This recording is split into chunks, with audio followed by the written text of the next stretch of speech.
חזרנו. נסו לחשוב על מישהי, דתייה, שיוצאת מביתה וחרדים קיצוניים מקללים אותה ברחוב לעיני כולם, קוראים לה מופקרת, מקללים ויורקים לעברה כי היא לא לבושה לטעמם מספיק צנוע. ועכשיו נסו לחשוב שהמישהי הזאת היא ילדה בת 7. בת 7. זה מה שקורה בימים אלה בבית שמש, העיר שלקחה את ירושלים ובני ברק בסיבוב בכל מה שקשור להדרת נשים בהשתלטות של קבוצות חרדיות קיצוניות על המרחב הציבורי. שי גל יצא השבוע אל העיר שהפכה לסמל הכפייה הדתית לנסות ולראות אם זה מה שצפוי לנו גם ביתר חלקי הארץ. בית שמש כמשל.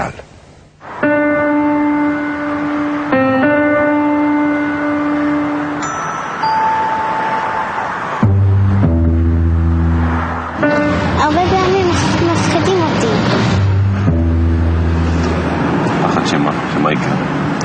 שאני אפתלה או משהו כזה.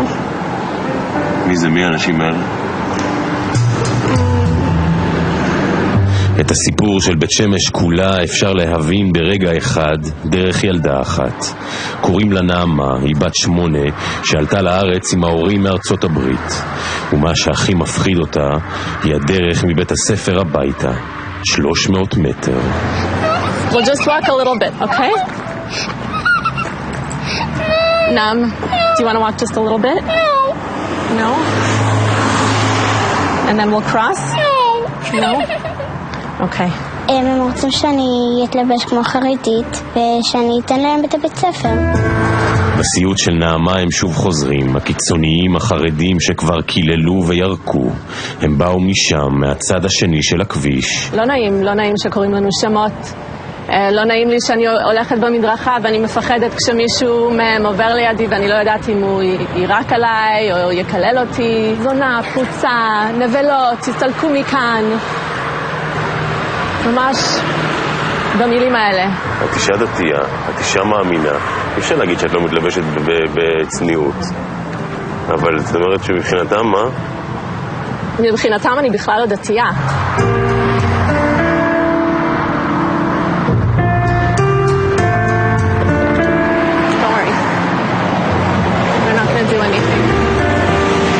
ילדות קטנות, יורקים עליהם.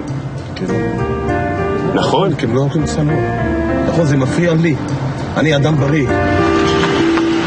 מה מתיר לך לירוק על ילדה? אז אני אגיד לך למה. להרוק על ילדה שמתנהגת לא כדין תורה, נכון? ילדה בת 7? ילדה בת 7, כן. ילדה בת 7, כן. לא הבעיה. יש רבנים, ורבנים נותנים לנו את הכוח איך ללכת ברחוב. ואיך אישה צריכה להתנהג כשהיא הולכת לרחוב. וככה צריך להיות. ואיך זה לגור בבית שמש?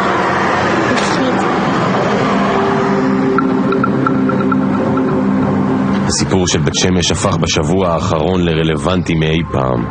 פתאום מדינה שלמה מדברת על הדרת נשים, על כפייה דתית, על טניה רוזנבליט שסרבה לעבור לחלק האחורי של האוטובוס באשדוד. בבית שמש האמת, אף אחד לא הופתע. בבית שמש זה כבר מזמן קיים, זה לא בכלל חדש לנו. רק אז מה, אז בישראל אמרו יאללה זה בית שמש, זה לא מעניין? נכון, בדיוק. כאן כבר לפני 5 שנים הותקפה נערה שהתעקשה לשבת בקדמת האוטובוס, אבל אף אחד לא עצר את זה, והנורמה השתרשה. אם מישהי תנסה פה לשבת מקדימה? אוי ואבוי לה, היא לא תעשה את זה. באופן אוטומטי לא תעשה את זה, כי היא פוחדת. אז מה אתה אומר, גם החילונים קיבלו את הדין על עצמם? כן, במפורש כן.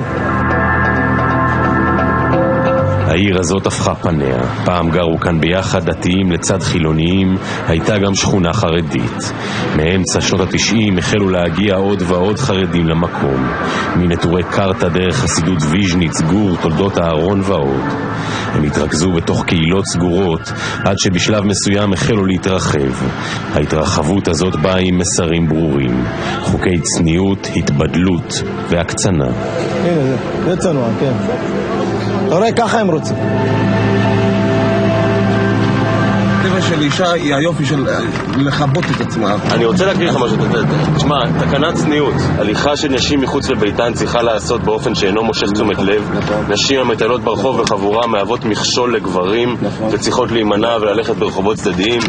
ישיבת נשים בחבורה במקומות מרכזיים ובכניסה לחדרי מדרגות היא גובלת בחוצפה.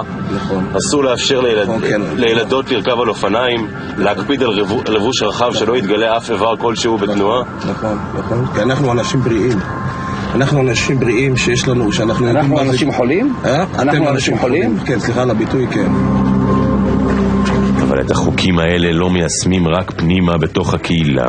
השטחים המשיקים בין השכונות של החרדים והשכונות האחרות הפכו לזירת עימות. תיכנס לבית של חרדי, תסתכל איך מכבדים את האישה בבית, ותסלח לי, תסתכל אצל החילונים, האישה כמעט אובייקט מיני.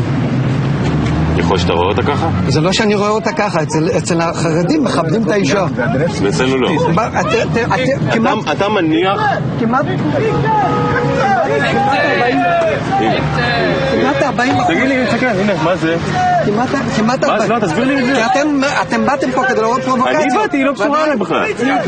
הגעתי כדי לעשות פרובוקציות, וזה מה שהיא חיכתה, תראה את החיוך עליה. אישה עכשיו ירקתי בפנים. הוא לא בסדר, וגם עוד 3 קבלי לך צריך לתת כבוד בעלך, ואת עשויה, את צריכה לגדל, להקים את הדור היהודי הבא, וזה התפקיד שלכם.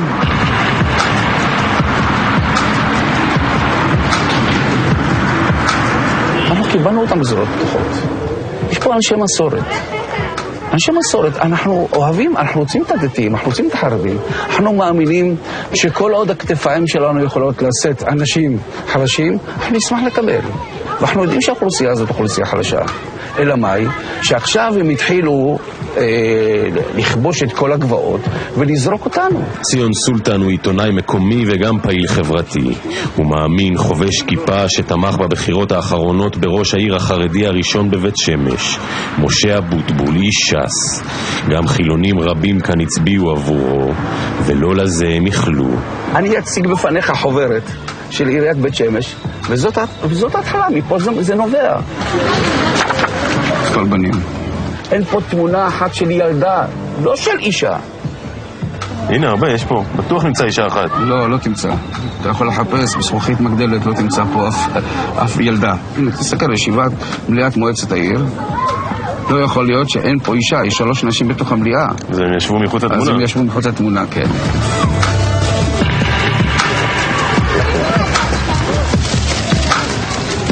מה כבודו, רוצה לצלם אותי? כן, אני אוהב תמונות. בשביל מה? רוצה לדבר איתנו כבודו? אני אוהב תמונות. לא, 100%, זה בסדר. אני אוהב לצלם על אנשים שמדברים בצורה אנטישמית. אני שמח על כל מילה שאמרת. תבנו לך את המילים מה להגיד. הרגע שלך גם יגיד. הכיפה שלך מיותרת. אני אומרת ליד כל הילדים, הכיפה שלך מיותרת, היא אסורה גם. אני אחראי לכל מילה. הכיפה שלו זה הכיפה שקובעת. פשוט מה שמתפתח כאן זה איראן קטנה, וכל המלחמה כאן זה בחסות היהדות, אבל היהדות רחוקה מאוד מהמעשים שלהם, כי בתורה אין כפייה. בושה וחרפת, אתם נותנים לגיבוי. איך אתה מדבר עם אישה? הנה הם תורתם אומנותם. תלכו מפה, תתקפלו עם הציוד שלכם. זאת לא תהיה הפעם האחרונה שבה יבקשו לסלק אותנו, אבל זאת הבקשה הכי מנומסת. המשכנו לתחנה הבאה. בבית שמש לא מסתירים שום דבר. הנה למשל השלט הזה שהחלודה מעידה על גילו. בהוראה אנשים מתבקשות לפנות למדרכה שמעבר לכביש. בוודאי שאין להתעכב על המדרכה הסמוכה לבית הכנסת. בבקשה, אני יכול לסבור לך, מה אתה רוצה לשאול? למה יש שלט כזה? איזה שלט? שמבקש מאנשים שלא יעברו בצד הזה שלו. תשמע, יש תרבות, כן, של פריז, ויש תרבות של האומה היהודית. למה ביבי נתניהו, מתי שהוא הולך ברחוב, אז שומרים עליו, רוצה לדבר עם כולם, יש לו כבוד. אצל העם היהודי, לאישה חרדית יש כבוד. זה התחיל כשיחה עניינית ואפילו מנומסת, אבל מהר מאוד הדיאלוג פסק. אני ראיתי בעיניי, לא ממציא. עברה אישה עם שרבולים קצרים, ואנשים ירקו עליה. זה נראה לי... ואם אדם שירק על אישה שלא באה בכוונה, הוא אדם לא הוגן, זה לא אנשים כאן, אתה לא בכתוב את זה נכונה. למה אתה לא הולך מפה! זה לא מקום שלכם, תסתלקו מכאן! תסתלקו מפה, אל תחייך, תסתלק מכאן! מלוכלכים! אנחנו צריכים להסביר את עצמנו בכלל אליכם. לא צריכים להסביר את זה. לא צריכים להסביר. יש לנו תורה ומצוות. אין חוקים, אין מדינה, אין שום דבר. יש תורה ומצוות. תסתלק, יאללה, היום זה חנוכה בלי מתייוונים. ברוך אתה אדוני אלוהינו מלך העולם. את הנר הראשון של חנוכה הדליקה משפחת ניסן במודיעין. 14 שנים הם גרו בבית שמש, בקיץ האחרון מכרו את ביתם. אם היינו רואים עתיד היינו נשארים. מהדור שלנו שהגענו כזוג צעיר לבית שמש, אני חושב שלא נשאר אף אחד. כשצילמנו אותם בשנה שעברה, הוא היה זה שהוביל את המאבק נגד סגירת בית הספר של ביתו שממוקם בשכונה חרדית. בית הספר נשאר במקומו, אבל איך נאמר, הניתוח הצליח, הרופא מת. זה שאתם פה, הם ניצחו?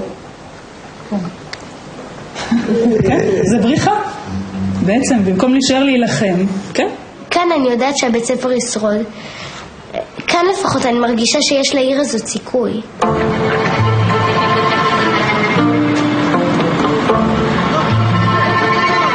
בחזרה לבית שמש, בימים אלו הולכת ונבנית כאן שכונה חדשה, אלפי יחידות דיור שנכון לעכשיו מיועדות לחרדים. שיהיה להם לבריאות, אבל מה איתנו? למה לנו לא מגיע? את השיחה הזאת אנחנו מנהלים על חורבותיו של מה שאמור היה להיות הקניון הגדול של העיר. כאן הכל נעצר. זה דבר שיכול להיות רק בסיפורים, באגדות.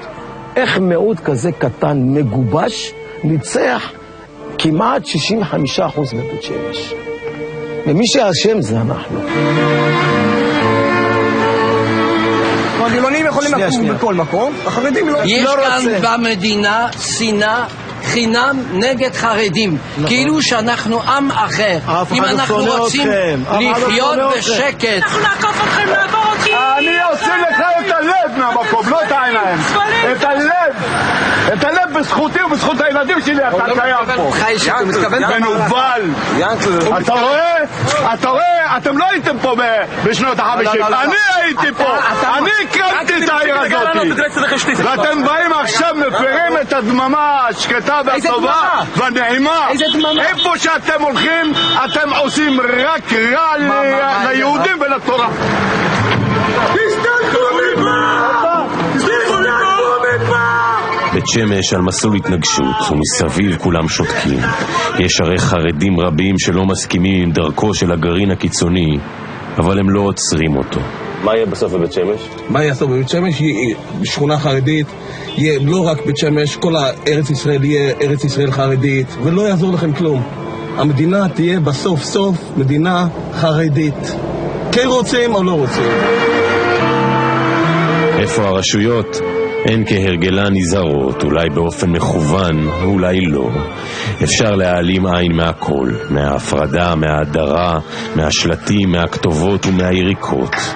אבל זה מה שקורה בסוף. ילדה בת 7 רועדת מעצם המחשבה שהיא צריכה ללכת לבית הספר שבקצה הרחוב. 300 מטר. חושבת שיבוא יום שתוכלי ללכת את הדרך הזאת מהבית לבד? לא.